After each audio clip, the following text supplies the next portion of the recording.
He could have said one word, and Jesus would have lived. He washed his hands before the crowd and declared his innocence. But did Pontius Pilate truly escape accountability? Or perhaps fate had prepared for him a punishment far worse than death by the sword? For 2,000 years, people have been searching for the answer to one question. What happened to the man who signed the death warrant of Jesus Christ? Today we will go through all known sources, from the Gospels and Roman Chronicles to Apocrypha and church traditions, and try to find the truth. Stay until the end. The final chapter of this story will surprise you. Before we unravel Pilate's fate, we need to understand who he actually was. Pontius Pilate is not merely a character from the Gospels. He was a real historical figure whose existence has been confirmed by archaeological discoveries. In 1961, in Caesarea Maritima, the then capital of the Roman province of Judea, archaeologists uncovered a stone slab. Carved into it in Latin was the name Pontius Pilatus, prefect of Judea. This is the so-called Caesarea inscription, the first and still the only direct archaeological proof of Pilate's existence. Before this discovery, some scholars even questioned whether this man was real at all. Pilate governed Judea from approximately 26 to 36 AD, 10 long years. By Roman standards, this was a fairly lengthy tenure for a provincial governor. He belonged to the equestrian order, the second most important class in Roman social hierarchy, below senators but above commoners. He was appointed to the position by Lucius Aelius Sejanus, the all-powerful prefect of the Praetorian Guard and the de facto ruler of Rome during the years when Emperor Tiberius had secluded himself on the island of Capri. This appointment would prove decisive for the events that followed. Ancient sources paint Pilate as a harsh and deeply unpopular ruler. The Jewish philosopher Philo of Alexandria, a contemporary of Pilate, described him as a man prone to bribery, insults, robbery, outrage, wanton injury, constant executions without trial, and endless savage ferocity. That is quite a portrait. The Jewish historian Josephus Flavius also recorded several incidents that illustrate Pilate's character vividly. On one occasion, Pilate brought Roman military standards bearing the image of the emperor into Jerusalem, an act that was a deliberate provocation to Jewish religious sensibilities, since Jewish law strictly prohibited graven images. The outrage was enormous. Thousands of Jews came to Caesarea and lay prostrate before Pilate's residence for 5 days, refusing to leave. Pilate ultimately backed down. On another occasion, he seized funds from the temple treasury to finance the construction of an aqueduct. This sparked a riot, which Pilate suppressed with brutal force. His soldiers, disguised as civilians and hidden among the crowd, beat protesters with clubs, killing many. This was the man who stood before Jesus on that fateful morning. Now let us look at what the Gospels actually tell us about the trial itself, because this detail matters enormously for understanding everything that came after. All 4 Gospels agree on the basic facts. Pilate found no guilt in Jesus, tried several times to release him, and ultimately yielded to the pressure of the crowd and the chief priests. The Gospel of Matthew contains one of the most dramatic moments in the entire New Testament. As Pilate was sitting on the judgment seat, his wife sent him a message: "Have nothing to do with that righteous man, for I have suffered much because of him today in a dream." And then, the famous scene. Pilate takes water, washes his hands before the crowd, and says, "I am innocent of this man's blood. See to it yourselves." To which the crowd responds, "His blood be on us and on our children." This gesture of hand-washing has become one of the most recognizable symbols in all of Western civilization. But did it actually free Pilate from responsibility? History and legend suggest it did not. And now, the most important question: what happened to Pilate after the crucifixion? Here is where our reliable historical sources begin to thin out, and the story becomes a tangle of facts, legends, and theological interpretations. But let us start with what we actually know.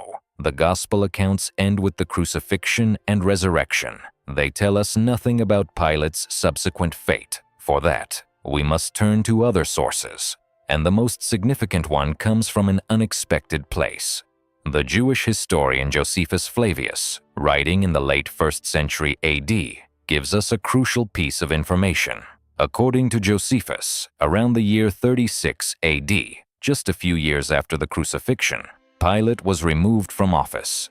The immediate cause was an incident involving the Samaritans. A certain prophet had gathered a large crowd on Mount Gerizim, promising to show them sacred vessels allegedly buried there by Moses. Pilate, characteristically, responded with overwhelming military force. His troops attacked the crowd, killing many and taking numerous prisoners, whom Pilate then executed. The Samaritans, who, unlike the Jews, were generally more cooperative with Roman authority, sent a formal complaint to Vitellius, the Roman governor of Syria and Pilate's direct superior. Vitellius took the complaint seriously. He ordered Pilate to travel to Rome and answer to Emperor Tiberius personally for his conduct. This is an extraordinary moment. The man who had sent Jesus to his death was now himself being called to account, not for that decision, which Rome would have cared little about, but for his broader pattern of brutal misrule. Pilate set out for Rome. And then, history goes silent, because by the time Pilate arrived in Rome, or shortly before, Emperor Tiberius died. It was March of 37 AD. The new emperor was the young Caligula. What happened to Pilate's case under the new administration, we simply do not know. Josephus tells us nothing more. This silence has been the source of endless speculation, legend, and theological imagination ever since. If you are watching this and have not yet subscribed to our channel, do it right now. We explore stories like this one every week. History that goes far deeper than any textbook will ever take you. Hit that subscribe button and the bell so you never miss an episode. Now let us enter the realm of later traditions, because while history goes silent, legend absolutely does not. And some of these traditions are remarkably dark. The most widespread tradition in the early Christian church, found in sources from Eusebius of Caesarea in the 4th century, who in turn cites even earlier sources, is that Pilate was eventually condemned by Caligula and forced to commit suicide. Eusebius writes that Pilate fell into such misfortunes that he was forced to become his own executioner and to punish himself with his own hand. This account places Pilate's death sometime around 39 AD, during the reign of Caligula, a reign that was itself spectacularly catastrophic. If this tradition is accurate, then Pilate's end was deeply inglorious. A disgraced provincial governor, stripped of his office, brought before an emperor who was himself descending into madness, and ultimately driven to take his own life. There is a grim symmetry here that early Christians found deeply significant. The man who had refused to save an innocent life ultimately could not save his own. Other traditions are even more dramatic. Some sources place Pilate's exile and death in Gaul, in what is today France. The city of Vienne, in the Rhone Valley, has a long-standing tradition that Pilate was exiled there and eventually committed suicide by drowning himself in the Rhone. There is even an ancient Roman structure in Vienne that locals have called the Pyramid of Pilate for centuries. Though archaeologists believe it was actually a chariot racing monument, the tradition is almost certainly legendary, but it speaks to the deep need people felt to locate Pilate's end, to give his story a geographical conclusion. An even more dramatic set of traditions places Pilate's death in the mountains of Switzerland. Near the town of Lucerne, there is a mountain called Mount Pilatus, and medieval legend held that Pilate's body was thrown into a lake near its summit, and that his restless spirit haunted the mountain, conjuring storms. Pilgrims were reportedly forbidden from throwing stones into the lake for fear of angering the ghost. This tradition dates back at least to the medieval period and reflects the deep unease that Pilate's story provoked in the Christian imagination, the sense that a man who had committed such an act could never truly rest. But here is where the story takes a completely unexpected turn, because not all Christian traditions condemn Pilate. In fact, in some parts of the Christian world, he was venerated as a saint. The Coptic Orthodox Church of Egypt, one of the oldest Christian churches in the world, tracing its origins to the evangelist Mark, officially recognizes both Pontius Pilate and his wife Claudia Procula as saints. Their feast day is June 25th. The theological reasoning is fascinating. In the Coptic tradition, Pilate is seen as a man who recognized Christ's innocence, tried to save him, and ultimately acted under overwhelming coercion.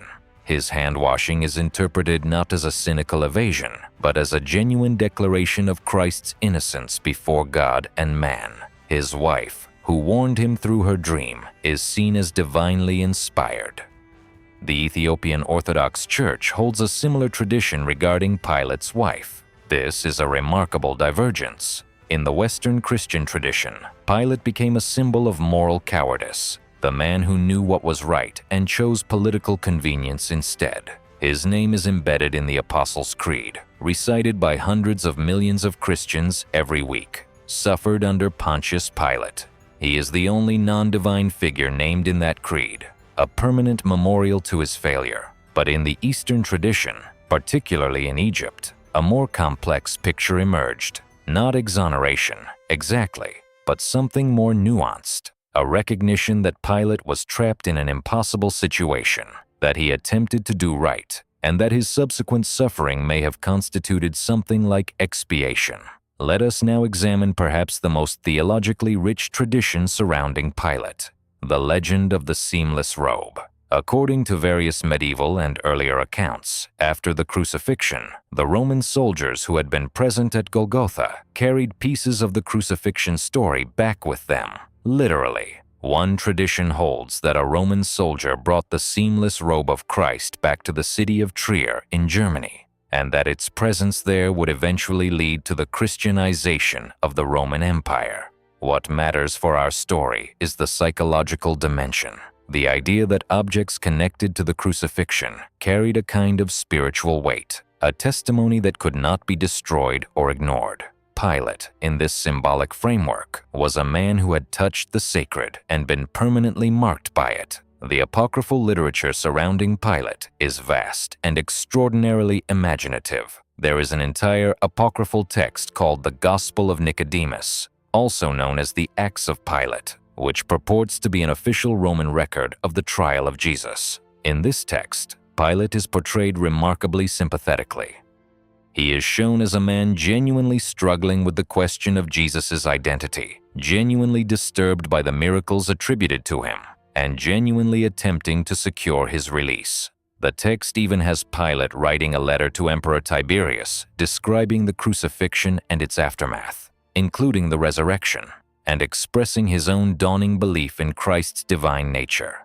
This letter, known as the Epistle of Pilate to Tiberius, was considered authentic by many in the early church, though modern scholars recognize it as a pious forgery. There are also supposed letters from Tiberius back to Pilate, and elaborate accounts of Pilate eventually converting to Christianity before his death. None of this is historically credible, but the very existence of this literature tells us something profound about how early Christians processed the trauma of the crucifixion.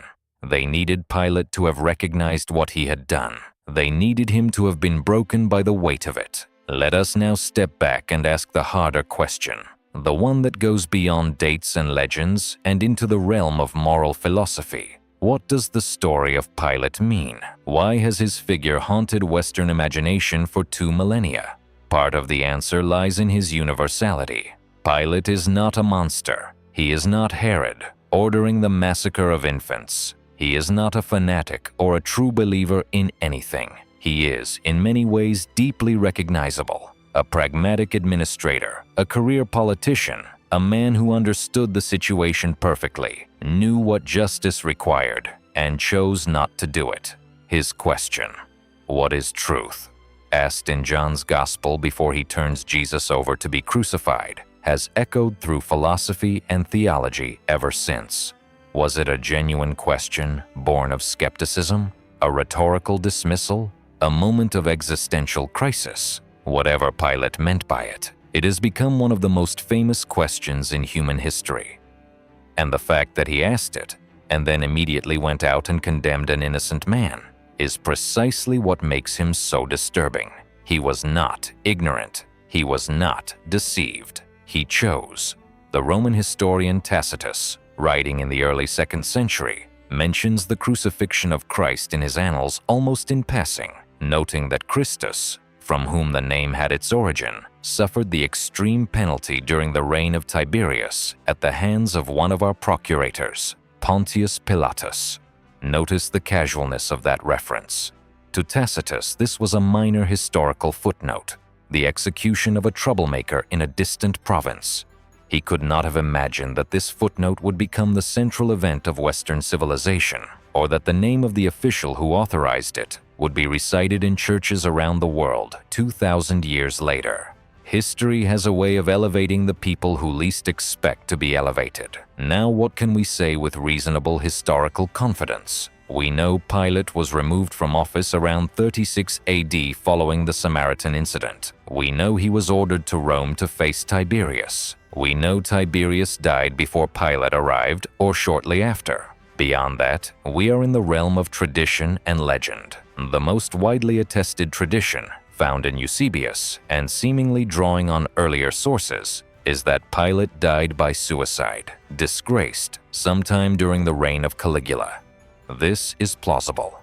Caligula's reign was characterized by sudden reversals of fortune, and many officials who had served under Tiberius found themselves in precarious positions. A disgraced ex-governor with no powerful patrons, Sejanus, who had appointed him, had been executed in 31 AD, would have been especially vulnerable. Whether the suicide is historical or a later theological elaboration, we cannot say with certainty, but it is the most historically grounded conclusion we have. What we can say is this: Pilate's story did not end well.